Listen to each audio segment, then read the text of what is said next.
CM Hemant Soren की याचिका पर अहम सुनवाई होने जा रही है। जमीन घोटाले मामले में पूछताछ के लिए ईडी के 5 समन के बावजूद हेमंत सोरेन वहां नहीं पहुंचे। इसी को लेकर झारखंड के मुख्यमंत्री हेमंत सोरेन के रिट पिटीशन पर झारखंड हाईकोर्ट में आज यानी कि 6 अक्टूबर को अहम सुनवाई हो रही है। सोरेन के अधिवक्ता पीयूष चित्रेस के मामले को मेंशन किए जाने के बाद उनके आग्रह को स्वीकार करते हुए चीफ जस्टिस संजय कुमार मिश्रा और जस्टिस आनंद सेन की खंडपीठ ने सुनवाई की तारीख तय की है। सोरेन की याचिका में ईडी की ओर से जारी समन को कानून के खिलाफ बताया गया।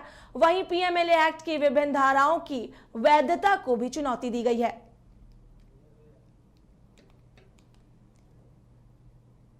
अधिक जानकारी के लिए हमारे सहयोगी नीरज जुड़ चुके हैं। नीरज, झारखंड हाईकोर्ट में सीएम हेमंत सोरेन की याचिका पर आज सुनवाई होने जा रही है, इसको लेकर क्या कुछ अपडेट है?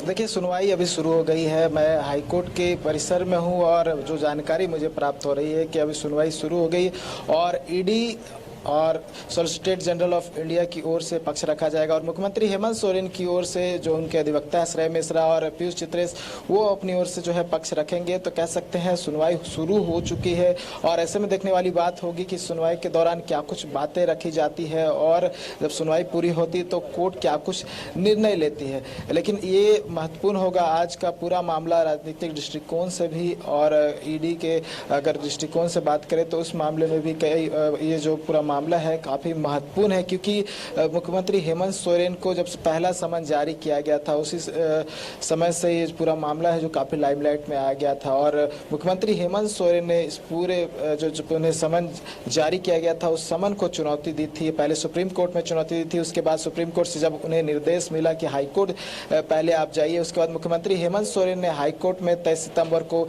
क्रिमिनल रिट पिटीशन दायर किया था और उसी मामले आज सुनवाई हो रही है। हमारे साथ हमारे सहयोगी कमल हैं, उनसे हम जानेंगे कि इनके जो राजनीतिक मायने क्या कुछ है, क्योंकि सूबे में इसको लेकर काफ़ी बयानबाजी भी चलती रही है, जिसमें सत्ताधारी दल की बात करें, विपक्ष की बात कर ले, इसके राजनीतिक मायने कैसे देखते हैं? देखिए नीरज, जिस तरह से मुख्यमंत्री को 5वां समन 4 अक्टूबर को भेजा गया था, इससे पहले 14 अगस्त जो 15 अगस्त से पहले भेजा गया था, 14 अगस्त, 24 अगस्त, फिर 9 सितंबर, 23 सितंबर और फिर 4 अक्टूबर।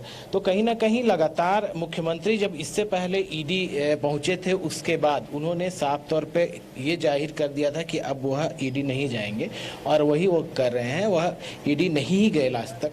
और सीएमओ की तरफ से लगातार ईडी को संदेश भेजा गया। इस बार भी जब वह सुप्रीम कोर्ट गए तो वहां से सीधे तौर पर उन्हें वापस भेज दिया गया, जिसके बाद याचिका खारिज हो गई और हाईकोर्ट में अब आज सुनवाई होने वाली है।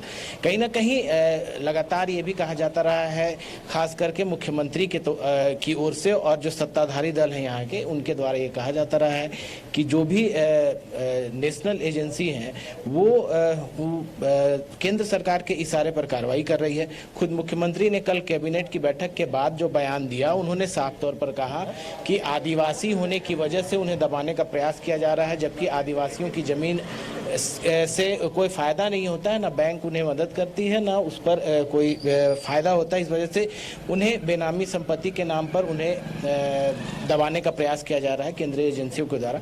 अब जिस तरह से आज मुख्यमंत्री दिल्ली में हैं और गृह मंत्री की बैठक में शामिल हैं, अब जो बातें जो सामने आ रही है कि अब वहाँ पर क्या कुछ बातें होती हैं, खास करके झारखंड के परिप्रेक्ष्य में, और हाई कोर्ट में क्या कुछ आज जो सुनवाई होती है उसमें क्या हेमंत सोरेन की ओर और झारखंड मुक्ति मोर्चा कांग्रेस की बात कर ले तो लगातार बयानबाजी होती रही है, केंद्रीय एजेंसी को कहीं न कहीं निशाना बनाते रहे, कहते रहे कि राजनीति से प्रेरित होकर कहीं न कहीं कार्रवाई की जा रही, लगातार समन करने का वजह भी यही है।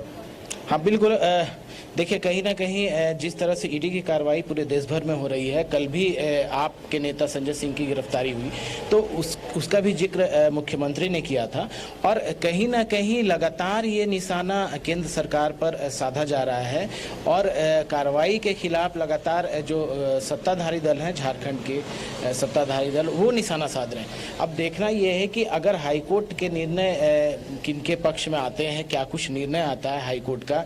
जिस तरह से सुप्रीम कोर्ट ने भी ये कहा था कि समन पर नहीं आने का आधार नहीं हो सकता है। किसी की गिरफ्तारी को लेकर के चर्चाएं बहुत सारी थी कि मुख्यमंत्री समन पर नहीं जा रहे हैं तो कार्रवाई हो सकती है। और अभी जो खबरें आ रही है नीरज की 11 अक्टूबर को फिर जो सुनवाई होने वाली है अगली, आज जो सुनवाई हो रही है उसकी तिथि को अब 11 अक्टूबर को होगी। अभी जो सामने आ रही है तो अब उसमें देखना है कि अभी जो अधिवक्ता हैं उनके तरफ से क्या कुछ आता है सामने, वो क्या कहते हैं। आज जो सुनवाई हुई है उसमें क्या कुछ आता है। फिलहाल अभी देखना ये होगा कि 11 अक्टूबर को जो अगली सुनवाई होती है उसमें क्या कुछ सामने आता है मामला। इस ईडी के खिलाफ जो गए हैं मुख्यमंत्री और दिल्ली में भी हैं, उसको लेकर के भी कई कयास लगाया जा रहे हैं कि दिल्ली जब वो गए हैं तो वहाँ भी कई बातें सामने आएंगे। नीरज, देखिए काजल, बड़ी खबर आ रही है कि मुख्यमंत्री हेमंत सोरेन की ओर से समय मांगा गया है क्योंकि याचिका में डिफेक्ट था। जैसे कि हम लोगों ने इस बात का जिक्र किया था कि मुख्यमंत्री हेमंत सोरेन ने जो याचिका दाखिल की थी उसमें डिफेक्ट था और इस डिफेक्ट को लेते हुए आज खंडपीठ में सुनवाई हो रही थी। और ऐसे में मुख्यमंत्री हेमंत सोरेन की ओर से जो है समय की मांग की गई थी कोर्ट से और कोर्ट ने समय प्रदान करते हुए अगली तारीख जो है 11 अक्टूबर मुकर्रर की है। ऐसे में अब कह सकते हैं कि अब 11 अक्टूबर को पूरे मामले की सुनवाई होगी।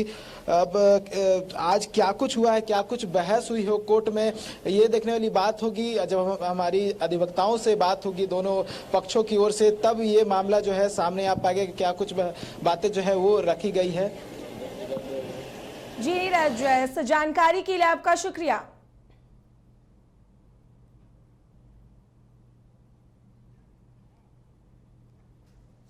सपने को पंख देने आ गया है कंप्लीट सॉल्यूशन इंस्टीट्यूट। यहाँ है smart classroom, 1-to-1 doubt clearing session, ask the expert, video solution और भी बहुत कुछ। मतलब हम करेंगे आपको गाइड, बनेंगे आपके मेंटोर।